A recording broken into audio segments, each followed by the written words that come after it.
Yea. All persons having any business before the honorable Beverly County Justice in the Norfolk Superior Court in Fulton County of Norfolk. Your name, your intentions shall be heard. God save the Commonwealth of Massachusetts. This court is now open. You may be seated. It's 22117, the Commonwealth versus Karen Reed. Can I come to identify themselves for the record? Thank you, Mr. Clerk. Good morning, Your Honor. Hank Brennan, on behalf of the Commonwealth, along with me is Attorney Adam Lally and also Attorney Laura Moore. Good morning, Mr. Brennan. Good morning, Mr. Lally. Good morning, Ms. McCarthy. Good morning, Your Honor. Elizabeth Little appearing on behalf of Defendant Karen Reed. Good morning, Ms. Little. And good morning, Your Honor. David Unetti for Karen Reed. Good morning, Mr. Unetti. Good morning, Ms. Reed. All right. Also, Judge appearing remotely from Ms. Reed. thank you. Mr. Jackson appears via Zoom. Okay, we can't see him though, Jim? Okay, we can't see you, is that okay? That's correct. All right. Good morning, Mr. Jackson. All right. We have several motions this morning. Let's start with motion for admission pro hac vice that you filed. And Mr. Unetti, I know these are freely granted, but I have a question about here. So you say good cause exists to grant this motion because Mr. Alessi has specialized skill and knowledge in representing defendants in matters of this nature. What do you mean? Mr. Alessi is somebody with decades of experience in the courtroom, both on an appellate level and on a trial level. He has handled many criminal cases over his career. I have actually consulted with him on a criminal matter. I know of no better trial attorney in the country than Robert Alessi. There are aspects of our defense that would greatly benefit from his expertise. I'd rather not go into the specifics in terms of the division of labor on our team, but I'd ask the court to, take judicial notice that with his background, with his experience, he is going to add value to this team and protect my client's constitutional rights. Okay, so he's not a criminal lawyer, but he's a lawyer who does some criminal work. I just don't understand what you mean by representing defendants in matters of this nature. Right, of this criminal nature. He has represented criminal defendants throughout his career. Okay. All right. Thank you. All right, so let's go on to the discovery motions. We'll start with the requested records of Mr. Reed. I'll hear you, Mr. Brennan.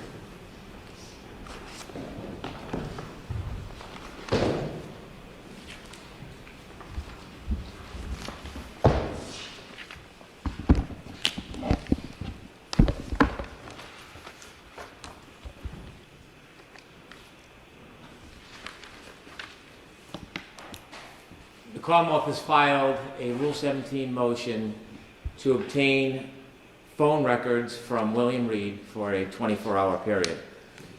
Secondly, the Commonwealth in that motion is looking for records regarding call logs for a 30-day period for William Reed. Although a different motion similarly, the Commonwealth has filed motions simply for the call log for 30 days for Janet Reed.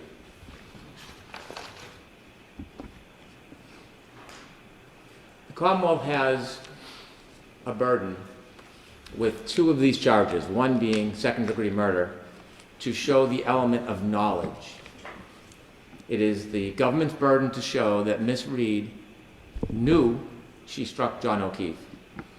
Second-degree murder, as the court is aware, is a person committing an intentional act with a strong, plain likelihood of death.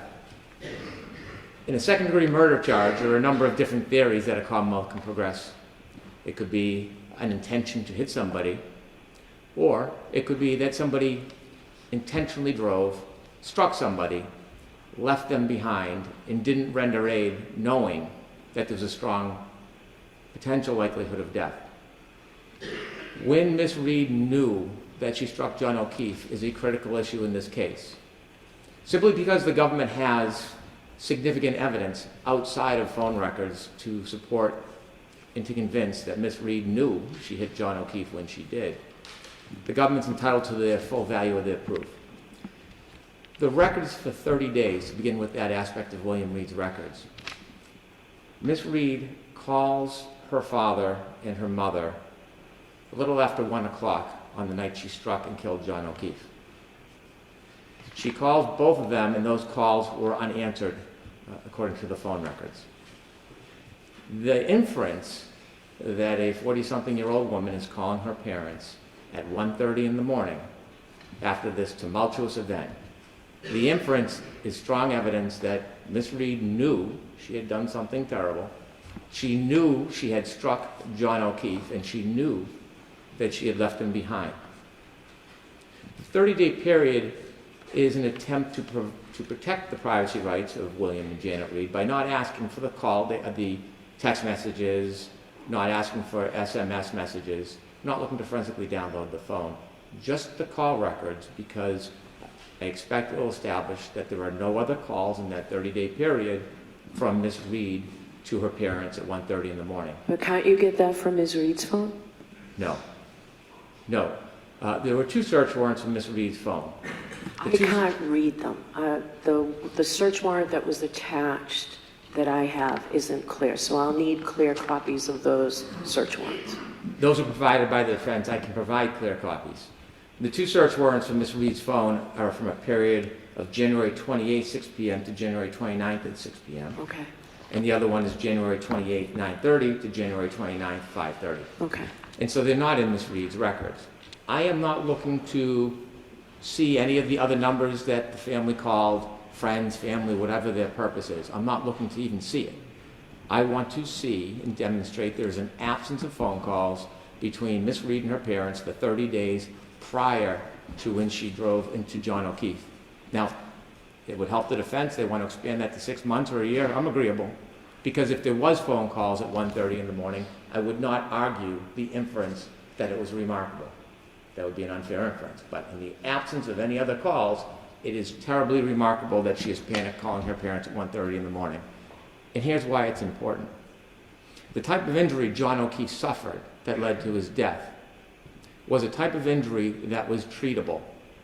If he had received treatment within 1 to 2 hours, I expect that there are medical procedures that could have saved him. They could have produced a drill and drilled it into his brain to create bleeding so it wouldn't swell, or they could have cracked his cranium. Now, certainly he would have suffered significant impairment, but I expect the government is pursuing a witness, and my expectation on my research is a witness will say life-saving procedures within the first 2 hours would have saved or could have saved John O'Keefe.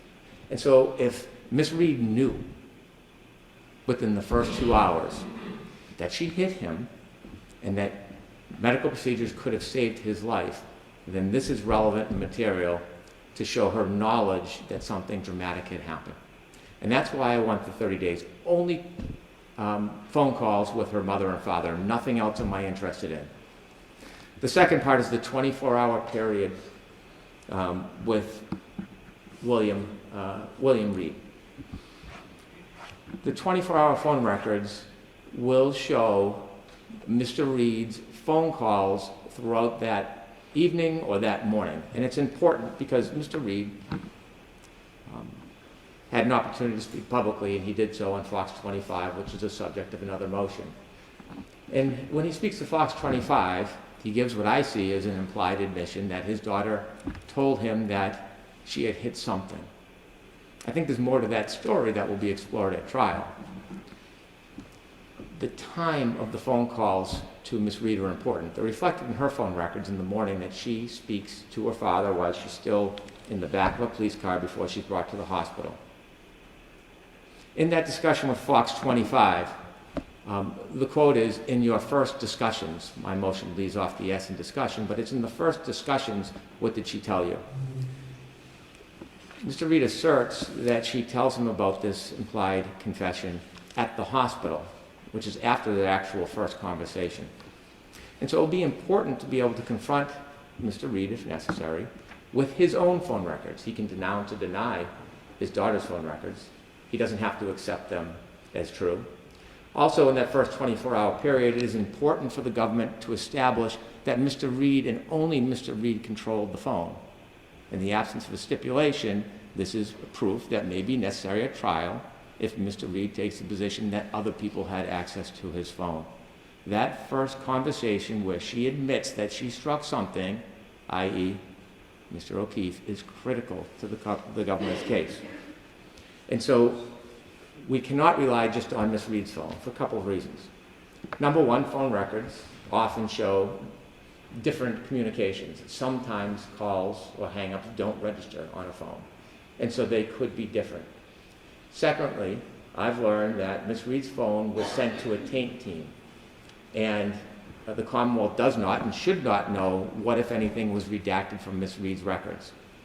The idea of sending it to a taint team, I surmise, is that something was viewed that determined that it should go to a taint team, or perhaps the defense raised the issue. I don't have the benefit of the history. But what I do know is we cannot say that the records from Ms. Reed are a full accounting of her records, and so that Mr. Reed's records stand separately from Ms. Reed's records. Those are the two different types of records I am requesting from William Reed. I've been careful to make it limited. I'm not looking to see their physical phone. I'm not looking for a forensic download. After the first day of Mr. Reed's records, all I am looking for is call subscriber information and phone registers. I note the defense point of collateral information. I don't even want to see it. I just want to see if there's communication between Ms. Reed and her parents, so that if we present that inference, it is a sound inference, it is a fair inference, and it is a solid inference. And that's my argument regarding the phone records of Mr. Reed. All right, who's arguing this for the defense? Thank you, Your Honor.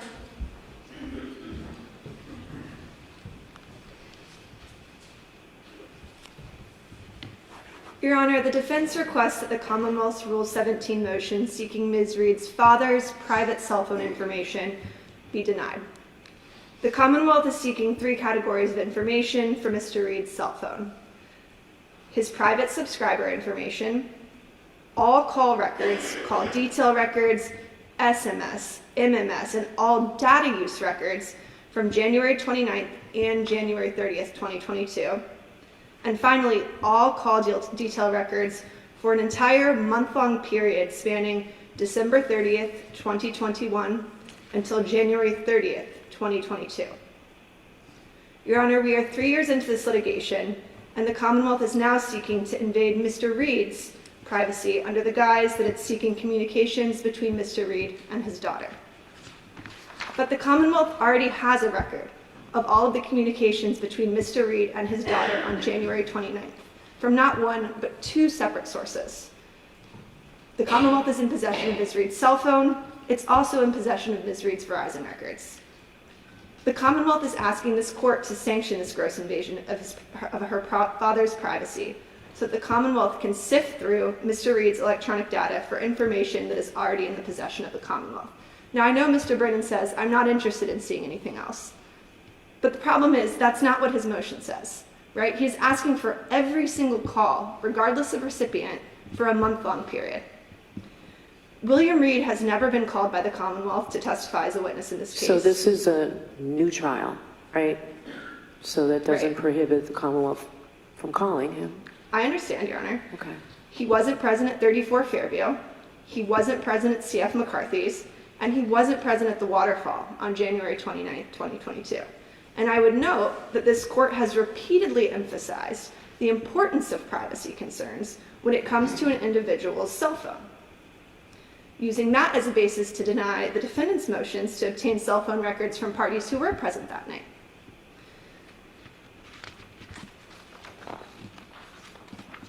The Commonwealth, again, is already in possession of Ms. Reed's cell phone.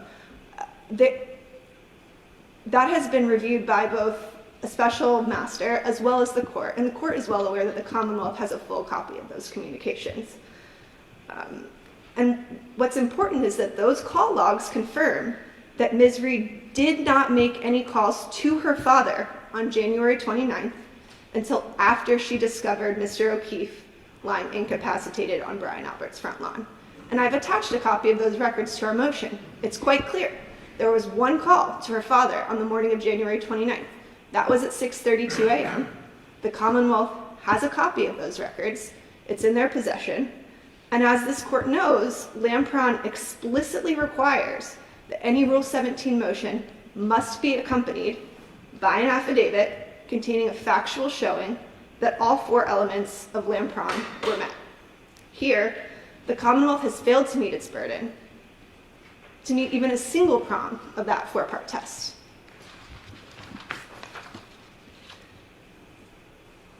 In regards to the burden that they have to establish that the records are evidentiary and relevant, the Commonwealth in its affidavit set forth no particularized facts whatsoever to suggest that relevant information will be found in Mr. Reed's Verizon records. The affidavit makes only vague reference to an interview Mr. Reed gave to Boston 25, but fails to explain why that interview suggests that relevant communications will be found on his phone records. And I would note, the Commonwealth's characterization of that interview is incorrect and incomplete.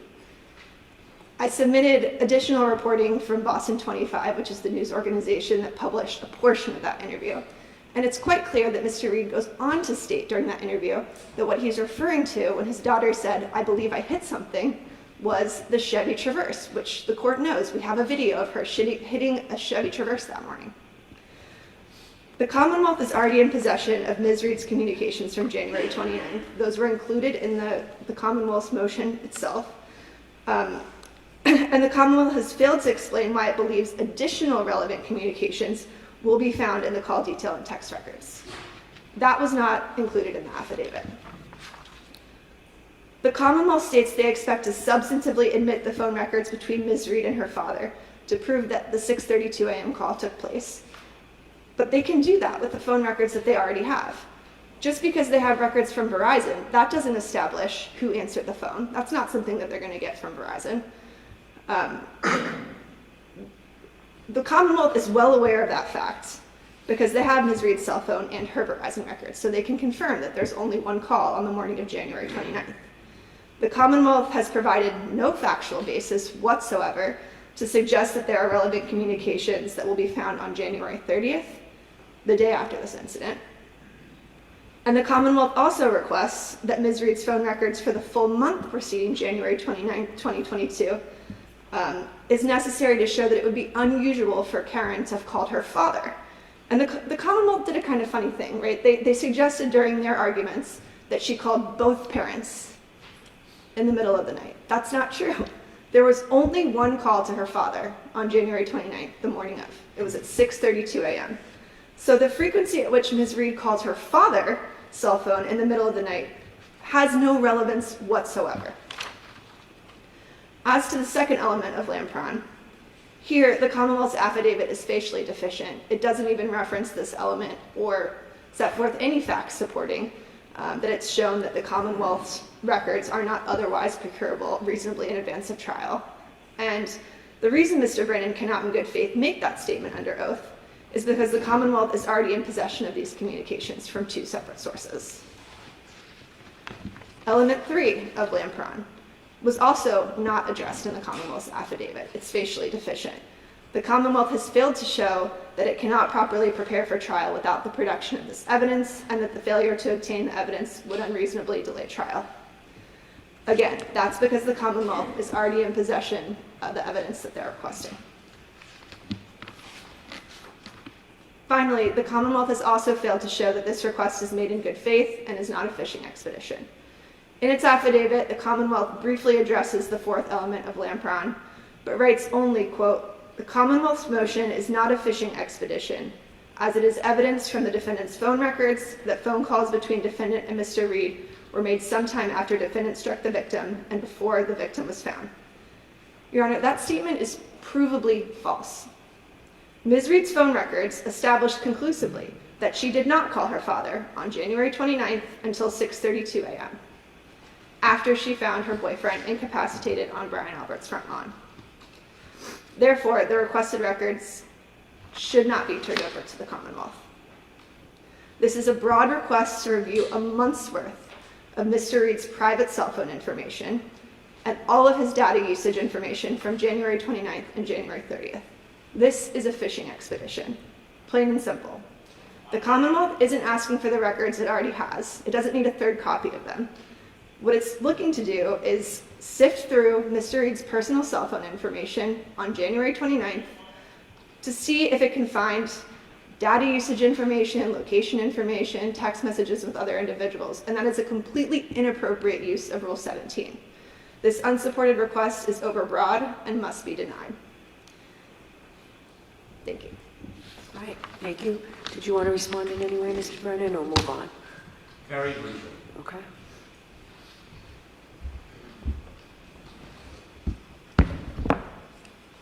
In between the multiple accusations of bad faith, what the attorney says that is most telling is they don't know who answered the phone. That's a harbinger to trial. The prosecution doesn't know who answered the phone when Karen Reed called her parents or her mother's phone at 1:43 a.m. No, the Commonwealth doesn't.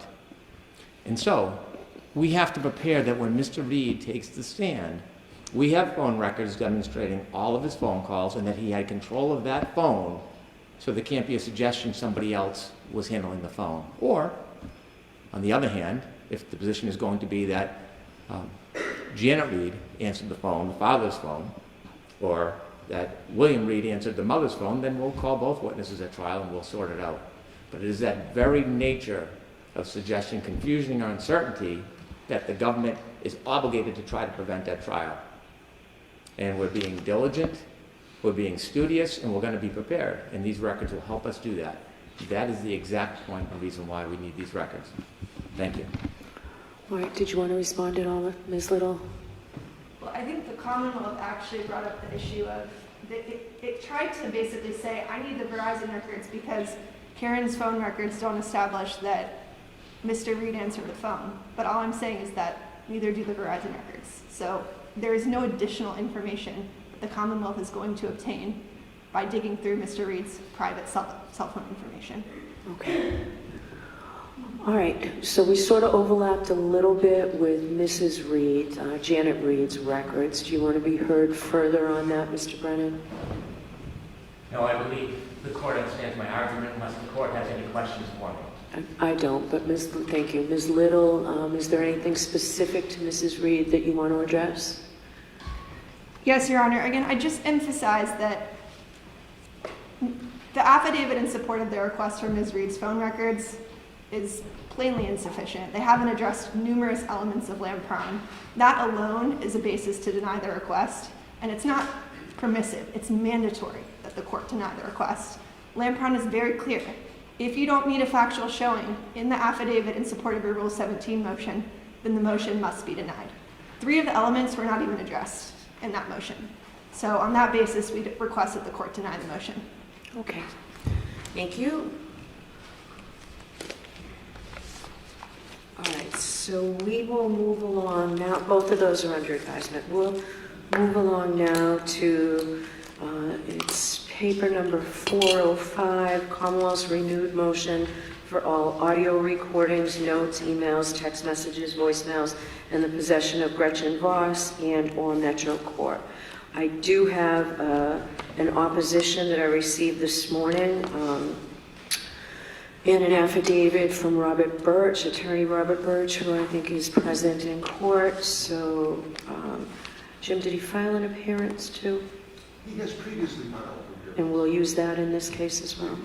All right, so Ms. Little, you did not intend to argue that, right? No, Your Honor. Okay, so Mr. Brennan, I'll hear you, and then Mr. Birch, I'll hear you.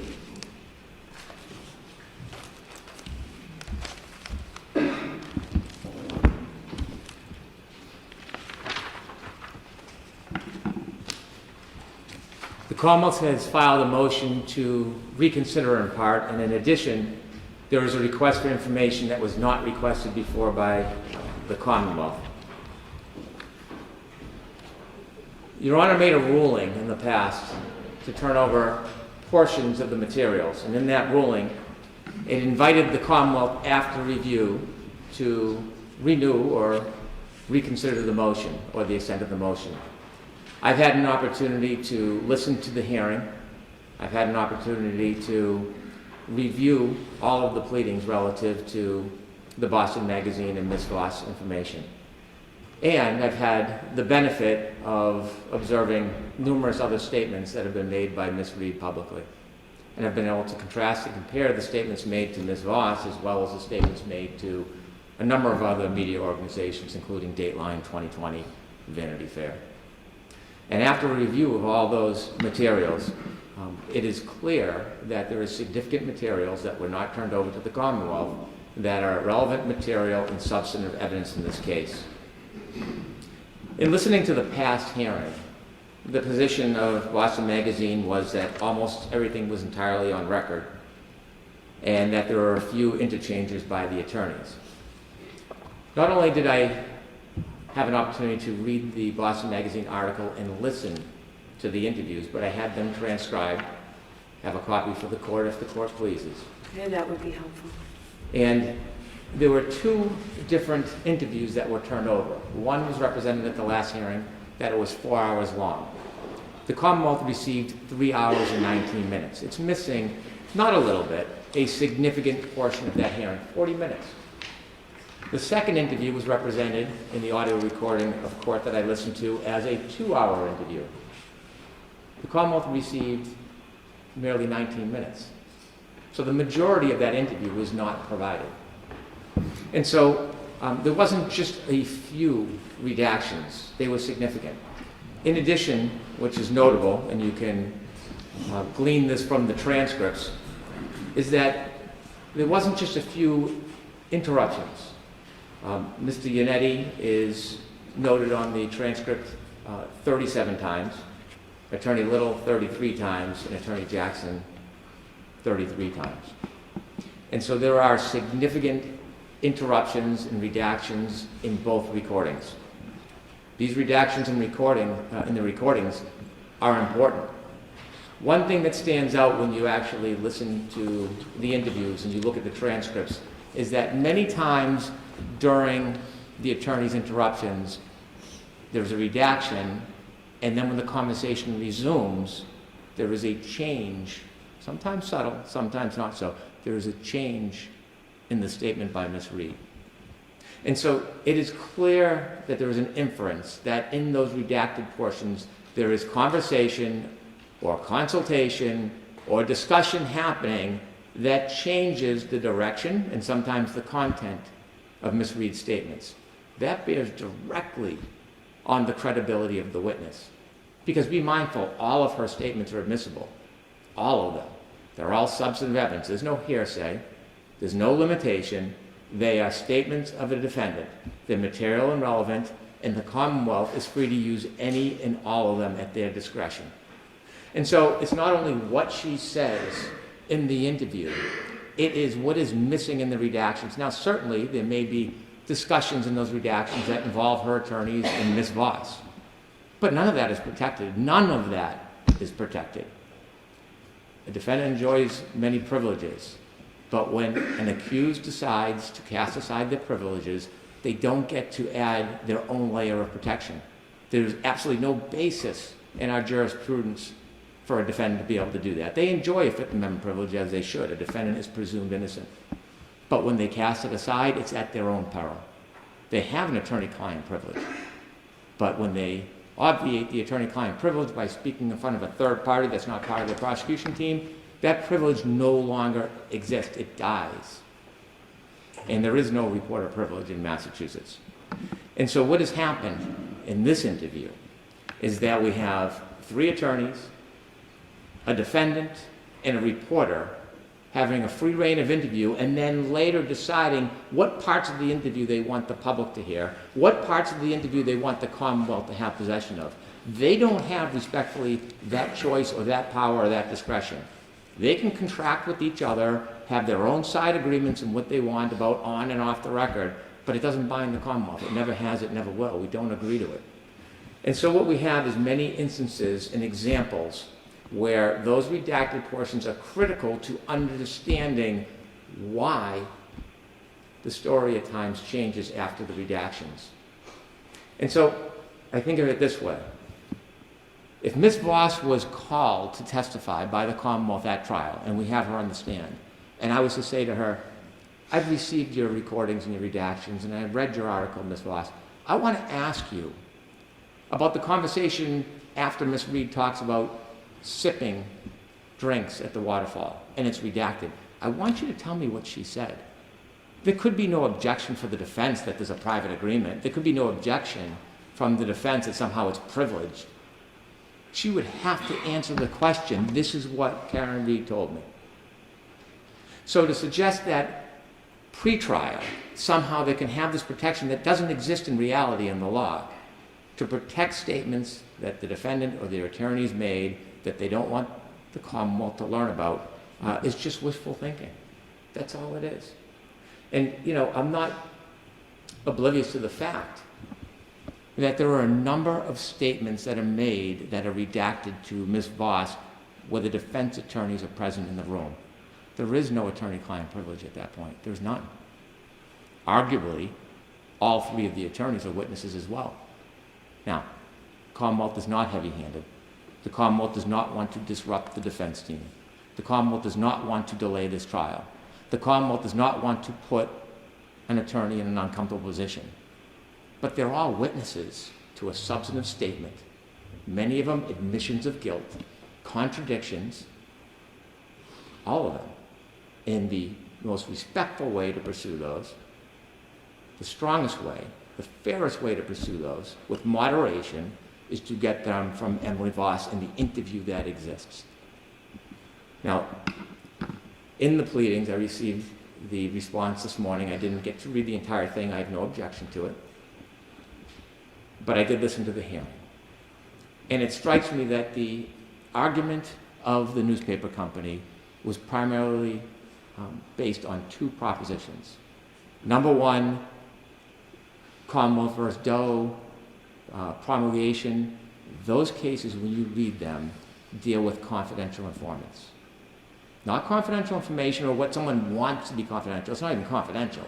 She said it, she said it. There's a difference, and Your Honor pointed out in that hearing. Could you give me a case that talks about confidential information as it does confidential informants? And respectfully, there was no case to be produced, because there is none. The cases are dissimilar, because they deal with trying to get to a confidential source that may expose a source that may not be used at trial anyways, because it's based on hearsay or there's no factual basis for it. This is not a confidential informant. The defense chose a strategy, a very strategic strategy, to sell their story and disseminate to the public, potential jury pool, in a way they thought best fit their needs. And they've done this continually. And although an attorney cannot produce evidence to the public or encourage it, it violates the rules of professional responsibility. They cannot have a statement that is meant to reach the potential jury. A defendant can. The Commonwealth does not resent that Ms. Reed has made statements to all of these different outlets. She's entitled to. She's presumed innocent. She can make all the statements she wants. But when she does, there is a consequence for that. And they now bear the consequence of these statements that have been made. And so, since it is not a confidential informant, it's a very public, identified person, it's Ms. Reed herself, the argument of Doe and promulgation has no merit. I know Your Honor was troubled by the affidavit of Ms. Voss and that she was afraid for her safety. And from a personal level, I empathize. In this case, firsthand, I have never seen anything like this, where witnesses have to fear walking out of their car. It's repugnant. It undermines the fabric of the judicial system. But Ms. Voss isn't alone, and I have empathy for her. Almost every witness, civilian witness for the Commonwealth, has sustained similar or far more egregious abuses. It is awful to think the level of harassment and intimidation that someone must suffer because they're simply a witness in a case. And my empathy is to Ms. Voss, but to every other witness in this case, she's in no different position. It does not impede the progress of the Commonwealth. It does not impede the fact-finding mission. It's unfair. It shouldn't happen. Something should happen as a result, but it has no bearing on the analysis in this case. It just doesn't. And so there is a ton of conversation that has been redacted arbitrarily by parties that want to use what's in their best interest, but cover up what doesn't help them. The Commonwealth is entitled to it, and we're seeking it and we want it. We want all the redactions in the first and second interview. Over 75% of the second interview is redacted. We want the notes from the third interview. Ms. Voss is a witness. She wasn't at the scene. She didn't see Ms. Reed drive into John O'Keefe and leave him in the snow, but she's a witness to substantive statements, her statements, admissions, confessions. And those notes evidence the statements of Ms. Reed. They're clearly discoverable. And the email or text message and phone call, again, statements of the defendant. Ms. Voss, reporter or not, is a witness in this case to some of the most crucial damning evidence in this case. We're entitled to it. We take no exception for it. Thank you. All right, thank you. Mr. Birch.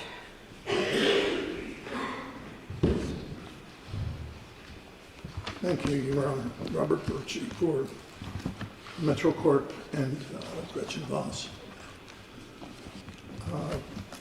I've been here before, Your Honor, on a remarkably similar motion. And Your Honor, at that time, made a Solomonic decision and said that 2 audio tapes minus attorney dialogue and off-the-record comments would have to be produced. And the one-on-one off-the-record interview between Gretchen Voss and Ms. Reed did not have to be produced. And the Commonwealth has simply made no persuasive showing as to why the decision should be any different now. The Commonwealth makes much of the fact that there are heavy redactions on the shorter of the 2 taped interviews. They refer to it as a 2-hour interview.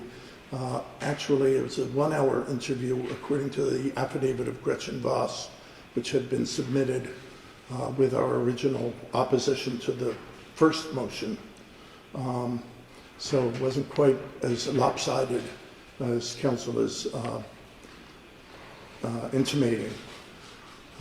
But in any event, the reason for the redactions is that the Commonwealth made a point in its original motion that it was not seeking anything but the defendant's statements, that it did not want colloquy of attorneys. It did not seek what the attorneys were saying. And it said that over and over in its original motion. Now it's suddenly changing the rules and says, oops, we've decided we want those after all.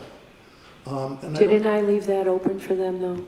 Didn't I leave that open for them to come back, even at the first trial, to come back and request it upon review of the first release? I'm sorry, I didn't quite. I left that open for the Commonwealth to come back the first time even, right? The first trial. And we have here now a new trial. We have different attorneys presumed with today's motion on both sides. So why are we focusing on what they requested first and what's different than now? Well, Your Honor, I think the burden on the press is, it's still the prosecution seeking information from the press. They got a certain amount of it. They're now asking for more of it. And the question is, why do they need that more? They had made a determination at one time that in order to be fully prepared for trial, they only needed a certain amount. And they only did not need attorney's colloquy.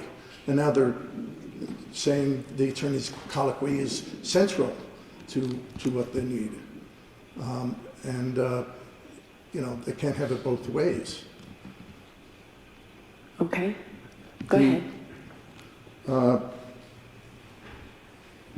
The change of subject from one before and after a colloquy, he says, bears on the credibility of the defendant. But if the defendant contradicts herself in the course of an interview with Gretchen Voss, I fail to see how that has the impact of serving as grist for impeachment at trial. And one has to wonder whether this motion is really an effort to keep Ms. Voss off the stand and off from reporting, because she, in fact, has suffered, as Your Honor noted at the earlier hearing, from harassment. And Your Honor noted in your order that the disclosure of the material sought would require her to divulge information that will hinder her ability as a journalist to assure sources that she will keep certain information confidential. That's what she averred. And her affidavit also details the harassment she's endured since the publication of her article, and her fear that if compelled to turn over the requested material, in particular the handwritten notes of the off-the-record interview, she'll be exposing herself to further harassment and endangering the safety of herself and her family.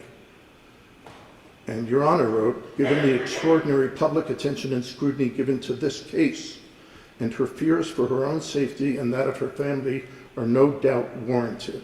And in light of the concerns set forth in her affidavit, the court concludes that the asserted damage to the free flow of information is more than speculative or theoretical. You said it was a close call, but given making the division, what I call the Solomonic division of providing some and limiting others, seemed to make sense. So what are they seeking now that they didn't have before? Well, in addition to seeking the redacted portions of the interviews, which Metro Corporation's counsel undertook time and expense to redact them to accord with what the subpoena as approved, what the subpoena as issued had asked for. They're asking now for the handwritten notes of Ms. Voss of a one-on-one off-the-record interview that she had with no attorneys present. Those are handwritten notes. There's no audio tape. They are partial notes. They are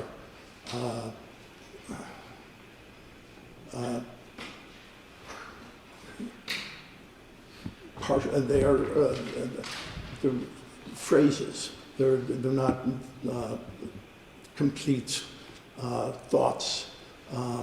They're more jog memory sorts of telegraphic mentions.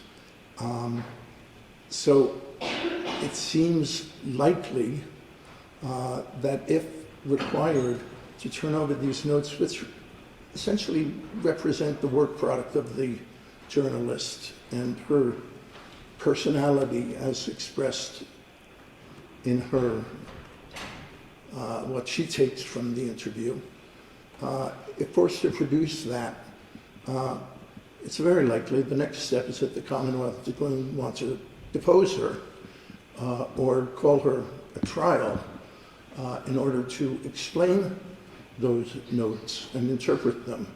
And that's going to take us down yet one more rabbit hole in this case. That this already had so many.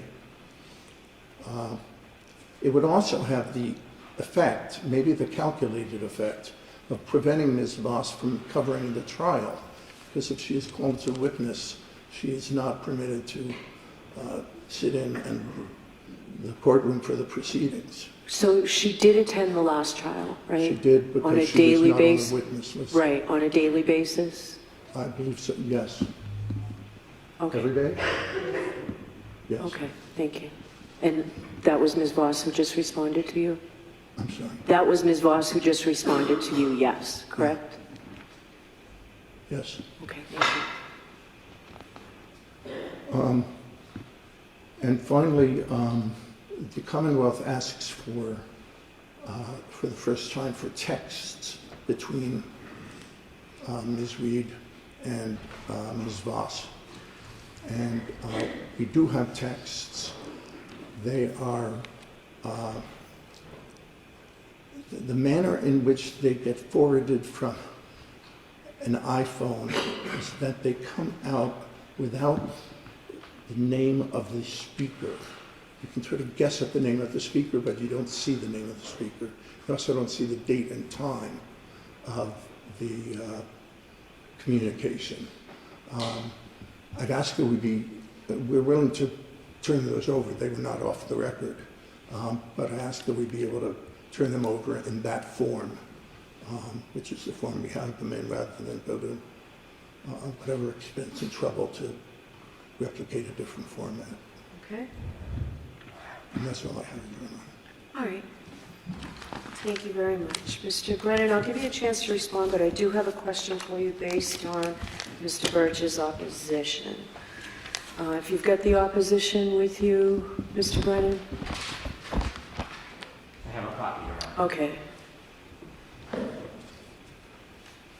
So what I'm going to ask you to respond to is on page 5.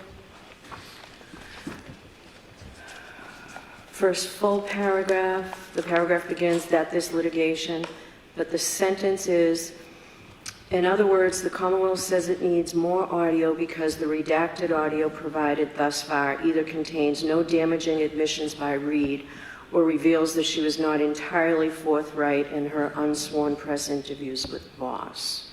What do you say about that? You touched upon it when you started your argument today about inconsistencies.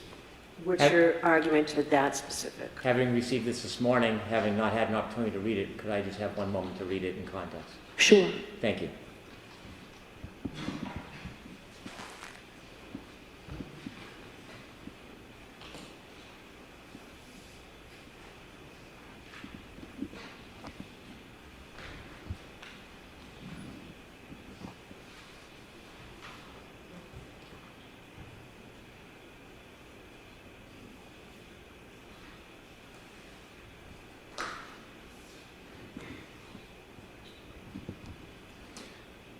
This posits two separate ideas, the way I interpret it.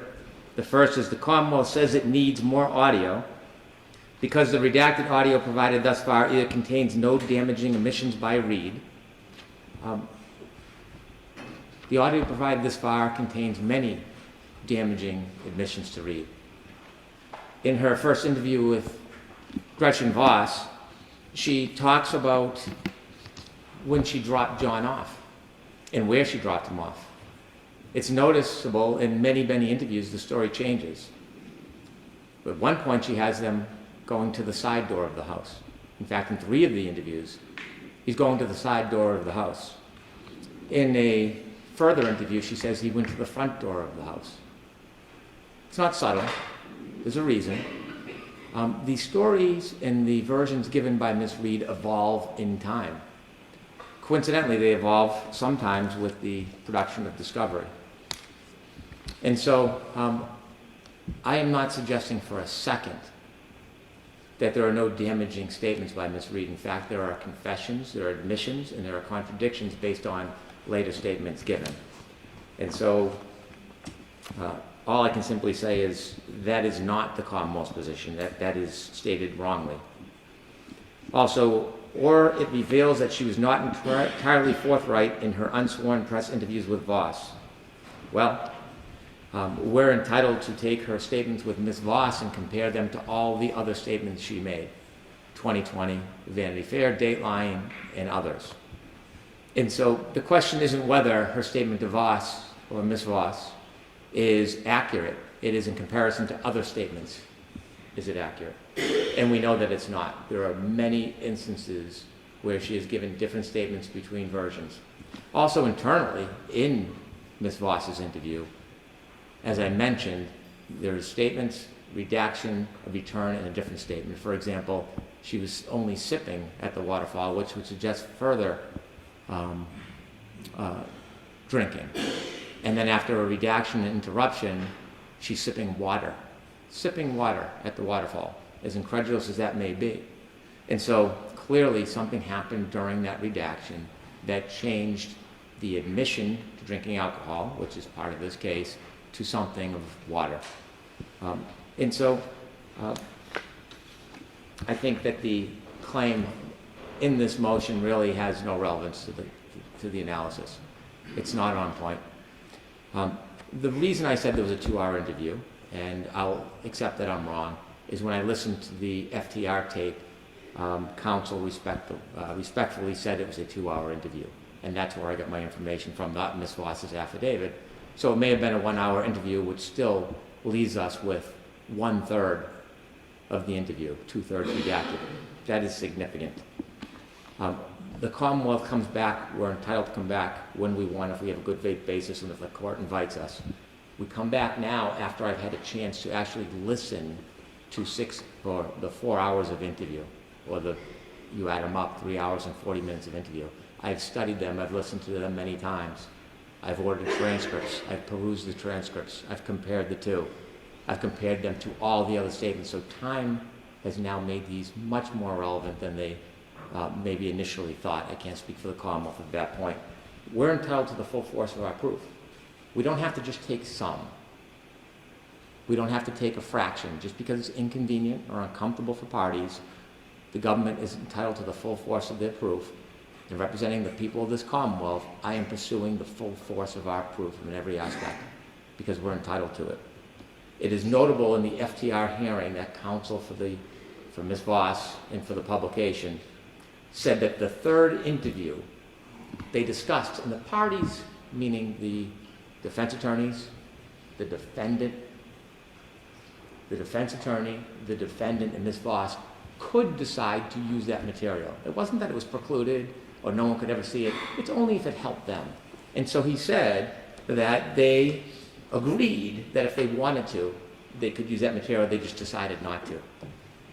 Because they decided not to use incriminating information in their story doesn't give them the power to decide who does and when they do. So we're entitled to the full force of our proof, and we're going to pursue it. We're entitled to all of these records, all this information. There is no legal argument against it, none. All right, thank you. So I know, Ms. Little, I asked if you wanted to say anything. I just give you that opportunity. Was there anything you wanted to add? No, Your Honor. Okay. All right, so that is taken under advisement. And now we have 3 more motions. I understand Mr. Albano is here, who will be filing an appearance on all 3 or arguing all 3. But so, Mr. Albano, you can come forward, sir. And Mr. Brennan, do you want to argue each one of these individually? It appears I did get an opposition this morning that goes to service, which pertains to all 3. But do you have different arguments, a little bit different on each? I do. Okay, so Mr. Albano, do you want to be heard after each argument, or do you want to just be heard at the end of the 3? There are 3 motions. FXT TV, Boston 25, WCVB TV, Hearst Television Incorporated and ABC, and NBC 10, Boston. I think I can wait until. Okay, thank you. And again, on these, Ms. Little, you don't expect to argue? No, Your Honor. Okay. If you do change your mind, just stand up and let me know. No, that's fine. Okay. All right, I will hear you. Why don't we start with the FXT TV, Boston 25. It's paper number 400.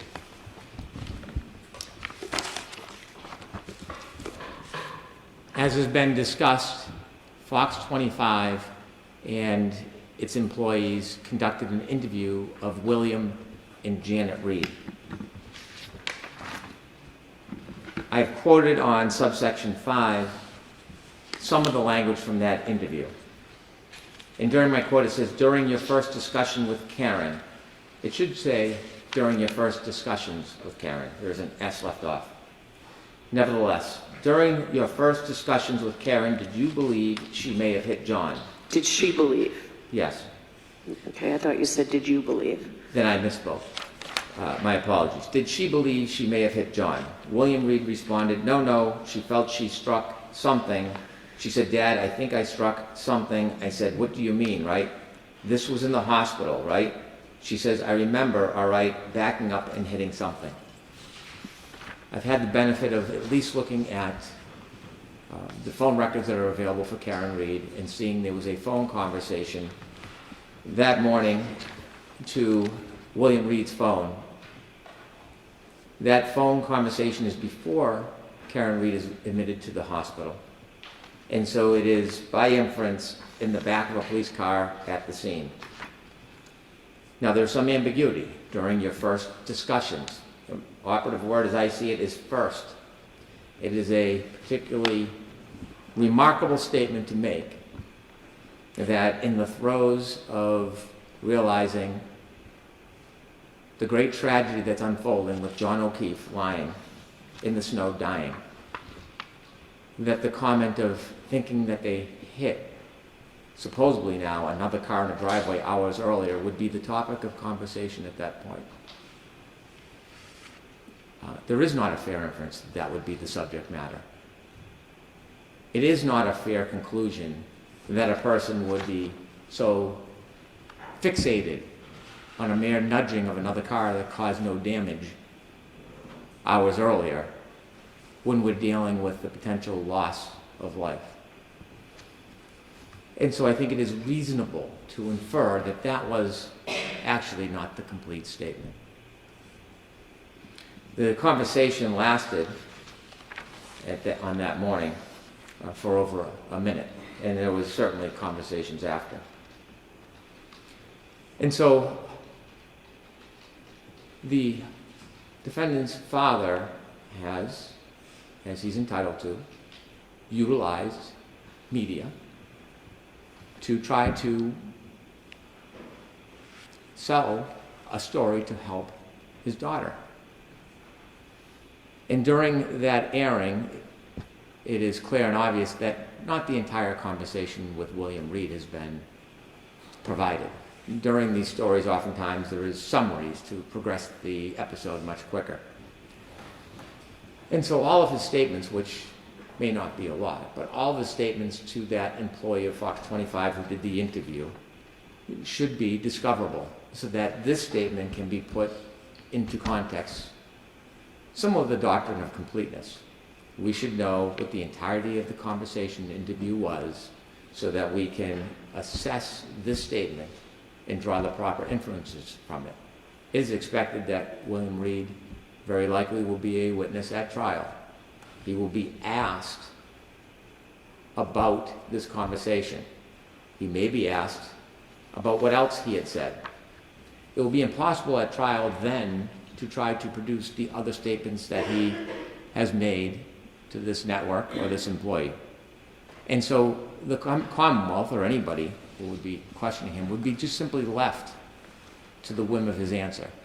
And I'm not satisfied to do that. I do not think there is any protection. He is not a defendant. There is no privilege. And so there is no reason to protect this information so that it can fairly be brought into context so that when he is cross-examined, if there is evidence of impeachment or corroboration, that both sides are aware and know of the substance of that material. And that is the reason we request the pleading in number 400 for the Fox 25 footage that was not aired. Okay. Have you had a chance to read Mr. Albano's opposition this morning? It's not very long. I haven't, but I can say Mr. Albano kindly called me. He outlined the issues in an email. He made this a much more streamlined and agreeable process. And so I credit him with his effort. I don't need to read his response. I'll appreciate what he says. Okay. My short interaction with him, his total candor, I have no hesitation what he says in his representations. I might disagree, but I don't need to read his pleading. Okay. There are two, NBC and ABC. If Your Honor would allow me to start with NBC because I think we can streamline that. NBC 10 has agreed to give promo materials in their possession. I've not only spoke to Mr. Albano, but I've spoke to the attorney for the subsidiaries that we also had subpoenaed. And they told me that as subsidiaries, they do not have possession of the materials of the parent company. And I received letters from the attorneys stating as much. So as it pertains to NBC 10, the position is that one of the subsidiaries is going to send us promotional materials. And as far as service on the parent company, I don't think the Commonwealth succeeded, despite the fact that we made numerous efforts in hand, mail, UPS to a number of subsidiaries. I don't think we're satisfied, so I do not want to ask the court to progress that. Okay. Do you have a timeline on when you'll get this material? The promotional materials? Yes. They said they were putting them together. I did not ask for a timeline. Okay. The promotional materials are a very small fragment. It's, I've only seen one clip aired. I don't know what else they have, but it should not take them long. Okay. I don't have a paper number. Jim, do you have the paper number on NBC 10? Here, just, you know what, Jimmy, you can give it to me after. I don't have that paper number or the other one. All right, so do you want to... 427, Your Honor. What is 427? 427, yes. All right, so do you want to move on to CVB TV? Yes. Okay.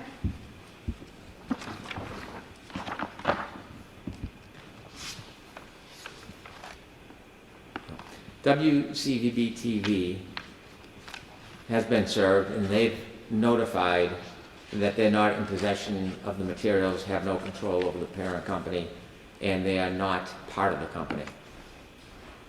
And so I no longer am asking WCVB TV to produce these materials. Instead, in the alternative, we have subpoenaed the registered agent in Massachusetts, the registered agent for the parent company. They have been properly served. If we look at the Secretary of Commonwealth of Massachusetts Business Entity Summary website, not only do they have a principal place of business in New York, but they also have, as a registered agent, a local address, 84 State Street. So our position relative to the ABC materials is that ABC has been properly served locally. Unlike NBC, that did not have a local registered agent that we could find, or perhaps does not have one, ABC does. ABC does business in Massachusetts. In fact, these interviews with Ms. Reed may have taken place in Massachusetts. I don't know. But they have roots in Massachusetts in that they do business here. They have a local registered agent. And the reason to have a registered agent is to accept service, provide notice in case there's objections, and to provide materials.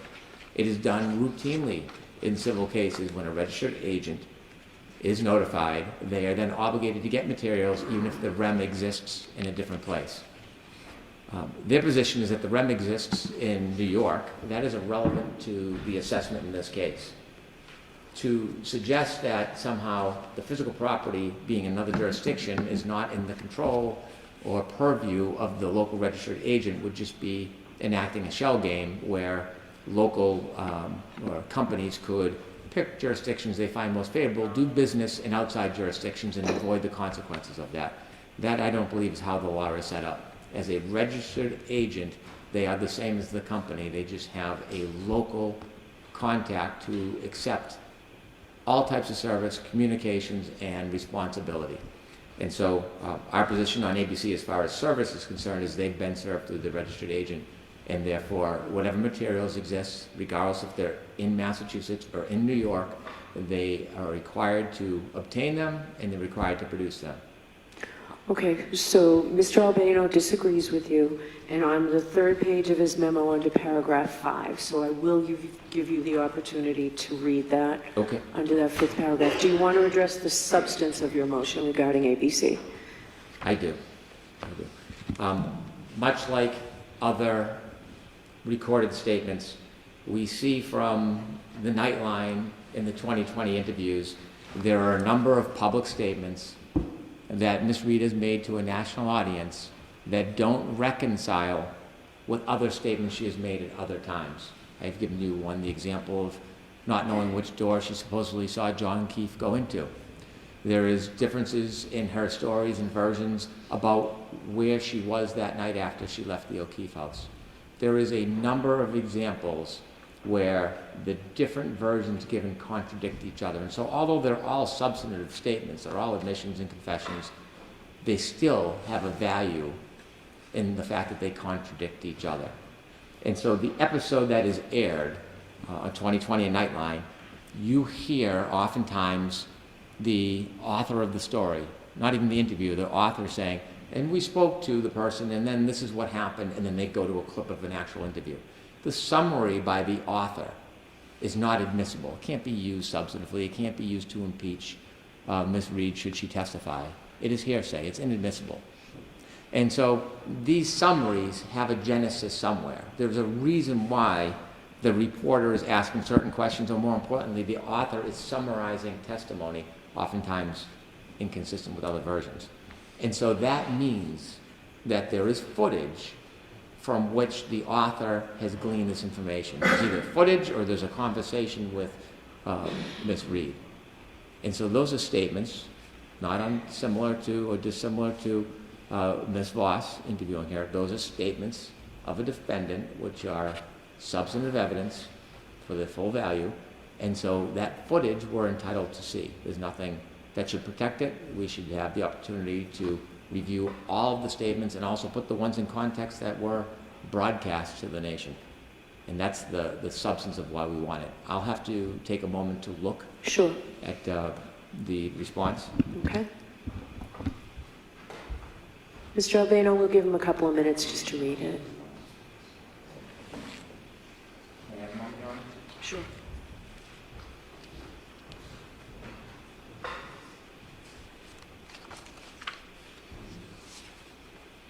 Jim, does this have a docket number yet?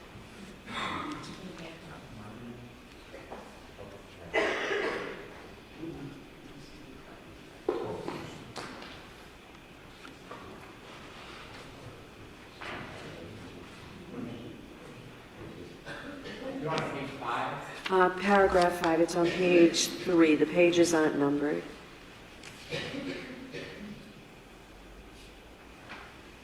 Actually, you should start at 4. Or why don't you read the whole thing, Mr. Ryan? Why don't you have a seat and read it? I appreciate that. Thank you. Okay. Paul, do you want me to step off or stay here? We'll stay here.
May I? Sure. Thank you. Your Honor, our position is we disagree with that proposition. We are not trying to subpoena an out-of-state witness. We're trying to subpoena materials from a company, and although the company has a principal place of business in another state, by having a registered agent, we believe that gives us jurisdiction. I can understand the company would like to remove this to New York. There is a reporter's privilege in New York that is profound. It is not so in Massachusetts. In Massachusetts, there is none. And so I see why it is the company's preference for us to go to New York, to use New York law, but I don't believe that's the case. I believe as a registered agent that we have an entitlement to subpoena them here, and we follow Massachusetts law. There are a couple of cases in the memorandum that I'm not aware of. I think it would be prudent for me to research and shepherdize, and because I think I have an obligation to do that. I would ask you to allow me to have a day to provide a brief supplement. It's not to re-argue the case or the merits of the case, but if there is adverse case law, I want to recognize and acknowledge it. But not... I'll give you that opportunity, but I will hear from Mr. Albano today since he's here. Of course. But our position is, although they would like us to go to New York, we can subpoena in Massachusetts to the registered agent, and that entitles us to the material, so that's the way we've done it. Okay. Thank you. All right, Mr. Albano. Thank you, Your Honor. The two cases I cited, just to be clear, they address the Uniform Act, which Your Honor dealt with last year. They don't address the specific issue the Commonwealth has raised. which is, okay, you have a registered agent, we serve the registered agent, does that trump the Uniform Act? I have to say, I did not find a case that dealt directly or even indirectly with that. But here's why I believe the service issue does not override the Uniform Act. First of all, we're dealing with a statute. Statute talks about a witness in another state. There's no dispute that ABC is a foreign corporation with a principal place of business in New York. Now, the analogous areas I thought of was, okay, let's say someone wanted to sue ABC in this court. Yes, they could serve them through their registered agent, but that wouldn't change the domicile or citizenship of ABC. If there were a diverse plaintiff and a diverse defendant, it would still be removable. It doesn't make them residents of Massachusetts, or for example, subject to taxes in Massachusetts. It's simply a way to make service of process, but the plain language of the Uniform Act and the policy underlying it is not overridden by service. The two cases that I did cite, one is the grand jury case out of I think it started in Rhode Island, SJC case. And that just generally explains how this Uniform Act works. You go to the Superior Court here, you get an order, you travel to New York, and New York decides whether the subpoena will issue. The second case, which I think was in re contempt or something like that, was the SJC saying, by the way, the receiving court, and in that case, Massachusetts was the receiving court, we don't just rubber stamp these if there's a privilege issue in our state. And so that's what tells us that if this court issues an order under the Uniform Act, Commonwealth travels to New York, the New York court then decides, does it enforce it, or does the privilege that exists in New York, is that privilege dispositive? And that's what we say is the right answer here, that yeah, they have a point, they can make service, but it doesn't override the statutory requirements of the Uniform Act. And as to the other, I think things are pretty much under control with the other motions. WBTS, which is NBC 10, has previously published those promotion ads for the show, and they say, well, no, they've already been out, fine, we'll get you copies, and that's what I've been told by the client as well. WFXT, which unlike ABC is here, Right. Does have some raw footage. The station's position is that if Your Honor decides under the Rule 17 standard that yes, this footage is relevant enough to come within the Rule 17 scope, then WFXT will produce that information. I do expect it will already be published before it, so the unpublished I do expect won't be unpublished anymore, so they'll probably be in a position where they're simply turning over published information, Okay. not unpublished information. But I do think that, so I think WBTS and WFXT are effectively resolved. Okay. Do you want to respond, Mr. Moran? Thank you, Mr. Albino. I'd just like to give one example that I'm sure you've thought of, and we see it often in tort law. If U-Haul is a foreign company, I don't know where it's located, but if the principal place of business is in Texas, and there's an accident here in Massachusetts, and I'm requesting as part of my litigation corporate materials, I do not have to follow the Uniform Act to go to Texas or litigate in Texas under Texas law. because the company operates also in Massachusetts, as does ABC. I can sue in Massachusetts, and that company, this registered agent, is obligated to get those materials for me. Otherwise, a company could simply hide in whatever state is most beneficial to them, make it impossible to litigate or obtain materials, and there would be subterfuge throughout the entire process. We have jurisdiction here because they operate here, because they have a registered agent here. It does not matter where their corporate or their headquarters is. Thank you. All right, any follow-up, Mr. Albano? Yeah, I agree. Sure. My first point is that we're dealing with a statute here, and the statute says this is how it works when you have an out-of-state witness in a criminal case. So that's different than civil discovery. The second thing I'd say is ABC has a registered agent here, but WCVB is owned and operated by Hearst Corporation. Hearst Corporation is totally separate from ABC.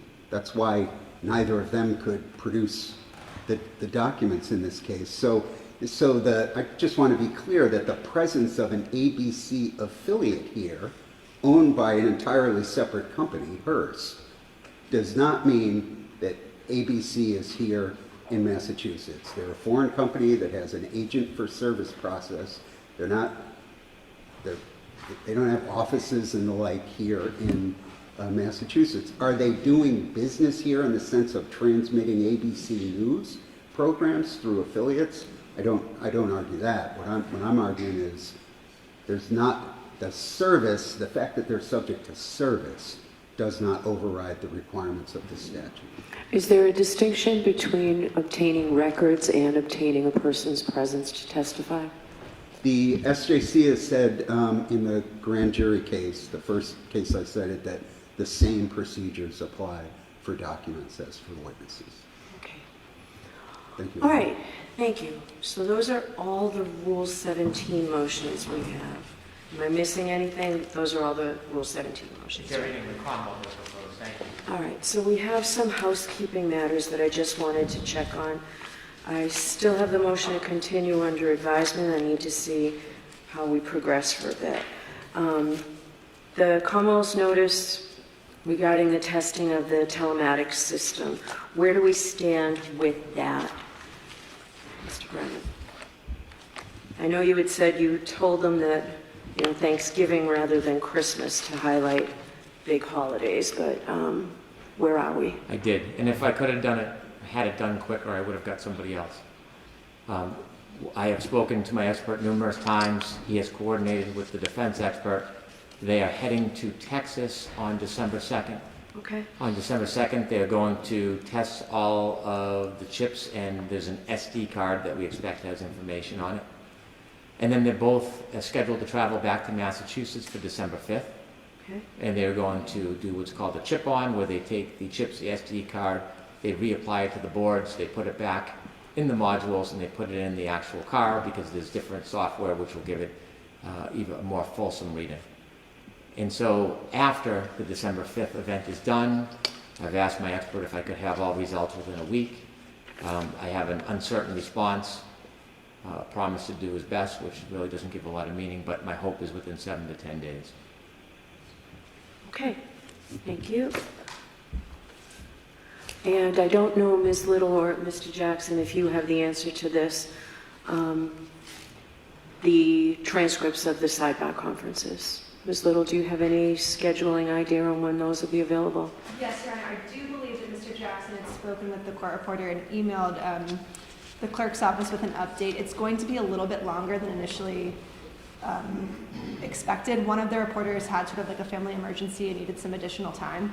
And so I believe, and I'll have Mr. Jackson correct me if I'm wrong, but I believe she needed until about 6 weeks to get the sidebar conference. 6 weeks from the November 13th date? 6 weeks from about a week after the November 13th date. Okay.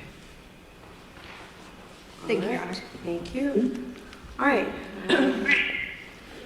Mr. Jackson, did you want to speak? Your Honor, Ms. Little addressed the court's specific question about the transcripts, and that's as accurate a bit of information as I have, so I'll submit on that. All right, thank you.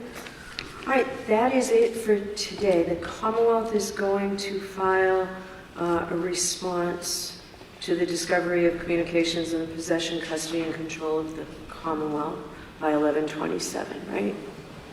Yes. Your Honor, I provided the defense this morning with a response to their motion. We'll file it with the court. It is a request that they made that is very labor and time consuming, but a very important task that I've been involved with. I expended many, many hours, and I need many more.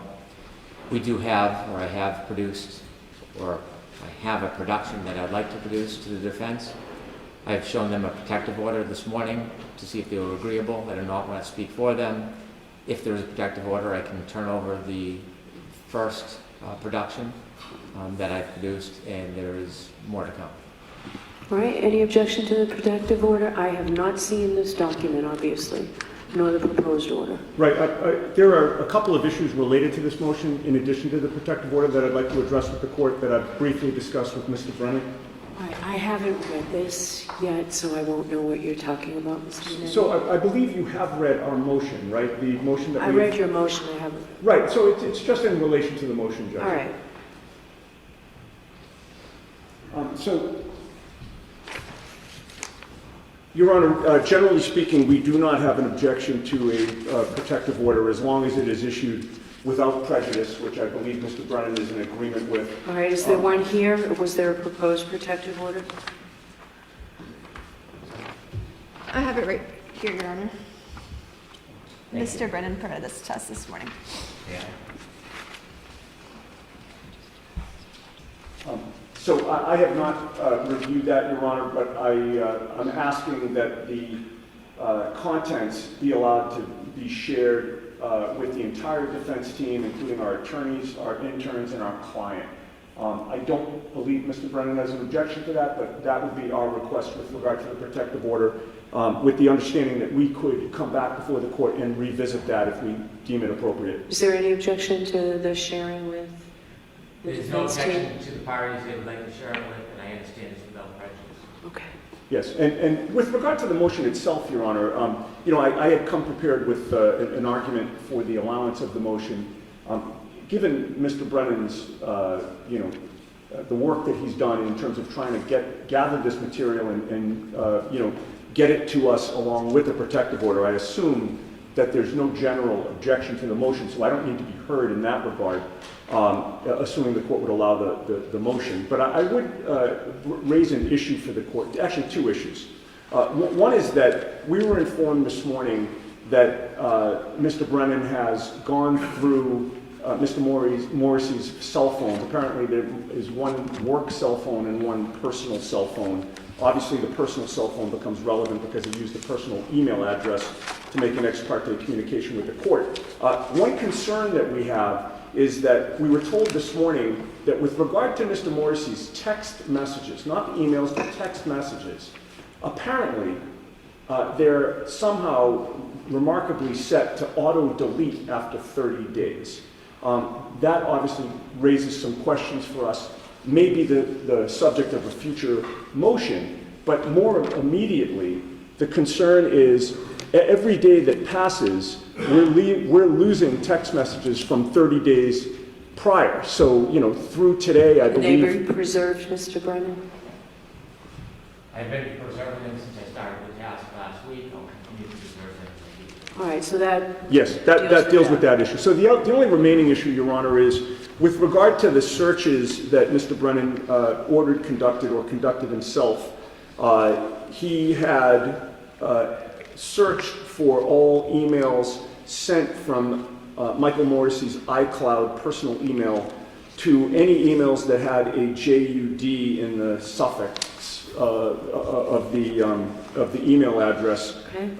The significance of that is? The significance is that would supposedly capture any ex parte communications with members of the judiciary or the clerk's office, and I appreciate that effort. However, we think we assert that it's insufficient we believe that searches should be done of his iCloud email for the name Reed, spelled R-E-A-D correctly, or Reed, R-E-E-D, which is how Mr. Morrissey typed it in his ex parte communication with the court. We don't know if he did that for the purpose of avoiding a FOIA request or if he just misspelled my client's name, but we believe there should be a search for both of those spellings. And in addition, we also believe there should be a search of his email address, the personal email address, for the names of the relevant witnesses, and we can give the court a list, for the names of all judges who have sat on this case,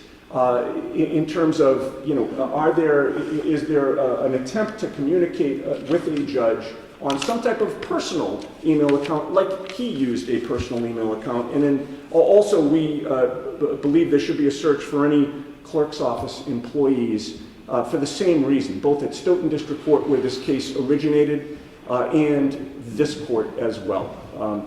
We have obviously reason not to trust Mr. Morrissey in light of his actions using this personal email account to make an ex parte communication, and we'd ask that a more thorough search be done for these types of communications. All right, so why don't you continue to talk with Mr. Brennan, and we can have a hearing on this motion if there's anything that you still need on December 12th when we're back here for the Daubert hearing. That's fair enough. Thank you, Your Does Honor. that make sense, Mr. Brennan? It does. I've taken extensive steps to do this myself to accommodate the defense in the most broadest fashion, and I'll continue to do that. If they want to discuss how I can accommodate them, I'll do my best. Okay. All right. So we will see everyone, December 12th. So when do you expect to get me any written material you want me to have prior to the Daubert hearing? Yeah. Yes. Your Honor, we drafted a landing and hearing motion. I need to review it. I'd like to get it to you by the end of the week. That's great. I expect to be here by at the end of the week, so that's great. Thank you. And your response by next week, Ms. Giannetti? Ms. Little? Do you think we can get a response within a week? Yes, if we could have it at least a week, Your Honor. Okay. So I'll give you 10 days, Thank you. as long as that gets me before the 12th. No problem. All right. Yes, Your Honor. Yeah, if I can get it, as soon as you can get it. All right. Anything else? Yes. I'm sorry to interrupt. That's okay. May I inquire if the protective order is going to be signed by the defense? Are you going to sign the protective order, Ms. Giannetti? I expect I will, without prejudice. I have the materials. I'll just wait to make Okay. a decision. All right. So if you sign it, then I'll endorse it, Ms. Giannetti. You had it, right? Ms. Little gave it to us just now? I believe we just gave our copy to the court. Yes. All right. So this is the one that needs to be signed, and I'll endorse it. Do you want to take a look at it? Yes.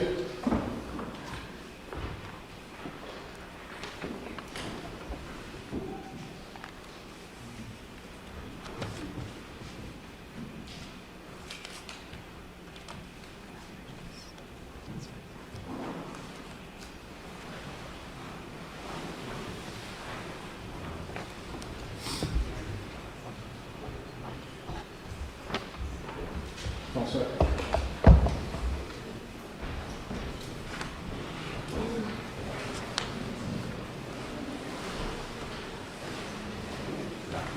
Mr. Brennan, I know you have an electronic signature. I'd like you to sign this as well since you're here. Yes, Your Honor. You sign that, and I will endorse it. Thank you.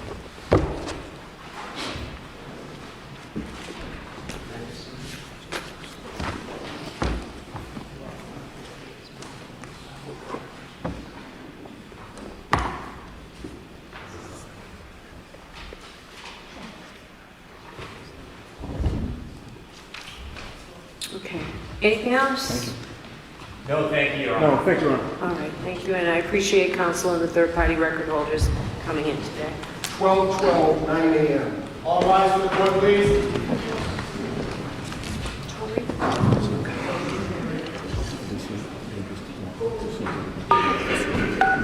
You are muted.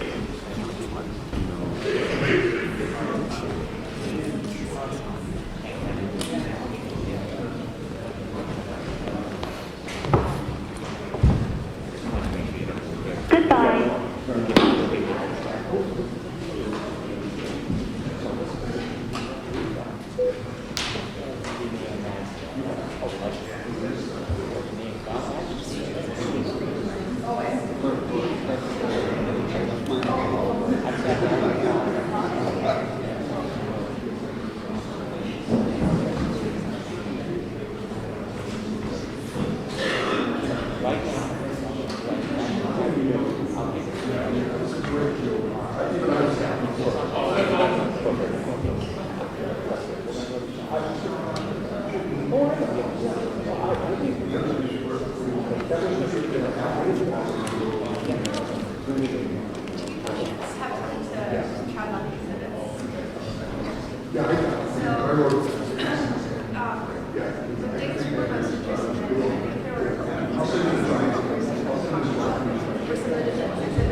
Usually there's